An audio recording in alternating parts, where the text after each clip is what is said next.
স্বাগত জানাচ্ছি। এবার 2024 সালে আমাদের ত্রিপুরা মধ্যশিক্ষা পর্ষদে মাধ্যমিকে রিভিউর জন্য আবেদন করেছিল মোট 2042 জন, 2042। তার মধ্যে ওদের রেজাল্টটা পরিবর্তন হয়েছে, যা ছিল রিভিউর ফলে পরিবর্তন হয়ে গেছে 747 জনের। তার মধ্যে ফেলের থেকে পাশ করে গেছে 21 জন। যারা ফেল ছিল আফটার রিভিউ পাশ করেছে 21 জন। আর ফেল থেকে বছর বাঁচাও এই স্টেজে, মানে দুটো বিষয়ে ফেল আছে এখন, যেটা দাঁড়িয়েছে বছর বাঁচাও পরীক্ষায় বসতে পারবে এমন হয়েছে 7 জন। এ হলো মাধ্যমিকের। টোটাল পরীক্ষা দিয়েছিল মাধ্যমিকে 2042, রেজাল্ট পরিবর্তন হয়েছে 747। আর ফেল থেকে পাশ করেছে 21 জন। আর ফেল থেকে বছর বাঁচাও স্টেজে চলে গেছে অনলি 7, শুধু 7 জন।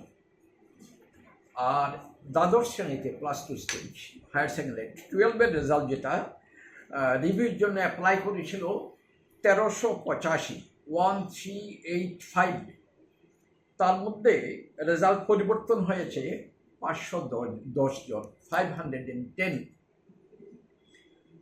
আর ফেল থেকে পাশ করে গেছে কেউ না। যারা ফেল করেছিল রিভিউয়ের পরেও 12-এর রেজাল্টে কেউ আর পাশ করেনি।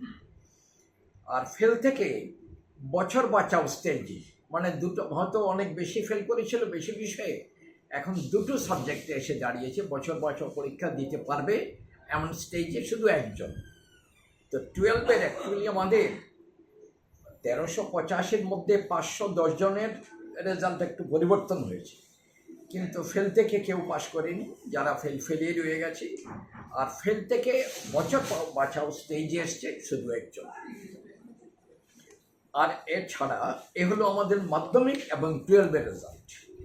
এছাড়া আমরা আজকে এখানে বলেছিলাম আরেকটা বছর বাঁচাও পরীক্ষার তারিখ ইত্যাদি ঘোষণা করব।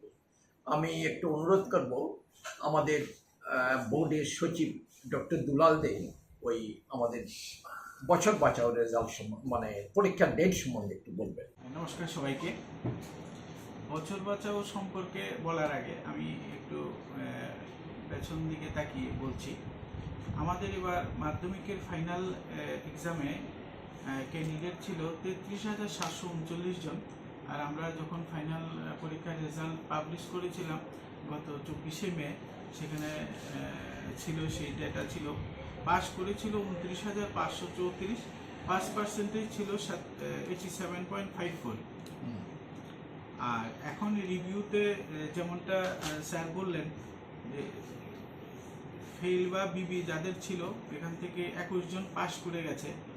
তো এই 21 জন পাস করাতে এখন টোটাল পাস ক্যান্ডিডেটের সংখ্যা হচ্ছে 29,555, আর পাস পার্সেন্টেজ 87.59। সামান্যই বেড়েছে, খুব একটা বেশি বাড়েনি।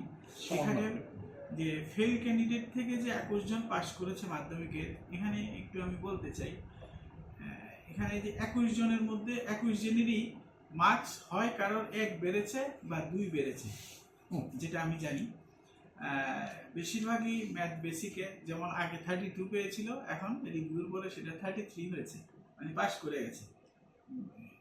ইস্যুটা এমন হয়েছে, আমাদের 33 পেলে পাস হয় সাবজেক্টে, ওরা 32 ছিল, এখন 33 হয়েছে। এরকম কেসই 20 জনের মতো হবে যে 2 বা 1, একজনের 3 বেড়েছে মাধ্যমিকে, 3 বাড়াতে সে পাস করে গেছে। এই হচ্ছে কারণ। এই জায়গাটা একটু ক্লিয়ার করা দরকার, এতজন ফেল থেকে পাস কি করে হলো। এটা অ্যাকচুয়ালি ওই 1 বা 2 এর শর্ট, 32-এর মার্কসের সবগুলো কিছু মার্কস 33 হয়েছে। আর এবার রিভিউর পরে যে বছর বাঁচাও ডেটা দাঁড়ালো, রিভিউর পর বছর বাঁচাও মাধ্যমিকের হবে 3,199 জন, একজন কম 3,200 জন বছর বাঁচাও কোয়ালিফাই করেছে, যারা একটি বা দুটি বিষয়ে ফেল করেছে। এবং তাদের পরীক্ষা আমরা অলরেডি পরীক্ষার ফর্ম ফিল আপের ডেট বলে দিয়েছি। আর বছর বাঁচাও পরীক্ষা আমরা এই মাসের জুলাইয়ের লাস্ট উইকে হবে, বলে রাখছি। সপ্তাহ খানেকের মধ্যে আমি ডেট ডিক্লেয়ার করবো, এই মাসের লাস্টের দিকেই হবে। আর উচ্চ মাধ্যমিকের ক্ষেত্রে আমাদের ফাইনাল এক্সামে যে ক্যান্ডিডেট ছিল 25,350, এর মধ্যে পাস করেছিল 20,095, পাস পার্সেন্টেজ ছিল 79.27। তো যেহেতু এবার রিভিউর ফলে কোনো ক্যান্ডিডেট ফেল ক্যান্ডিডেট পাস করেনি, সুতরাং তার পাস পার্সেন্টেজ যা আছে তাই আছে। শুধুমাত্র একজন ক্যান্ডিডেট ফেল থেকে বিবি হয়েছে, তাহলে বিবির ক্যান্ডিডেট একজন বেড়েছে। তাহলে এখনই গিয়ে আফটার রিভিউ বিবির যে ক্যান্ডিডেট হলো 4,236।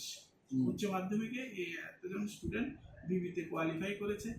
এখন আমরা বলেছি গতদিন 8 তারিখ থেকে 11 তারিখ স্টুডেন্ট কোন কোন সাবজেক্ট মানে বিবি ফর্ম ফিল আপ করবে। বিবিতে তো সাবজেক্ট নির্ধারিতই আছে কে কোন সাবজেক্টে বিবি দেবে।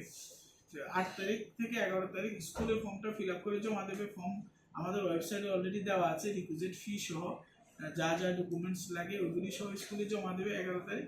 আর স্কুল কর্তৃপক্ষ 12 থেকে 15-র মধ্যে এসে বোর্ডে জমা দিয়ে যাবে। তারপর আমরা বিবির প্রসেসটা করব। তো এই হচ্ছে বিবি। আর এর মাঝখানে আমরা 10 তারিখ সেলফ ইন্সপেকশনের কাজটাও সেরে নেব। এটারও কাজ শুরু করেছি। 10 তারিখ সেলফ ইন্সপেকশন হবে, তারপর 2-4 দিনের মধ্যে সেলফ ইন্সপেকশনে আমরা রেজাল্ট জানিয়ে দেবো। তো এই হচ্ছে আমার যা যা এই বছরের পরীক্ষা যা পরবর্তী প্রোগ্রামগুলি আছে জানিয়ে দেবো। ধন্যবাদ।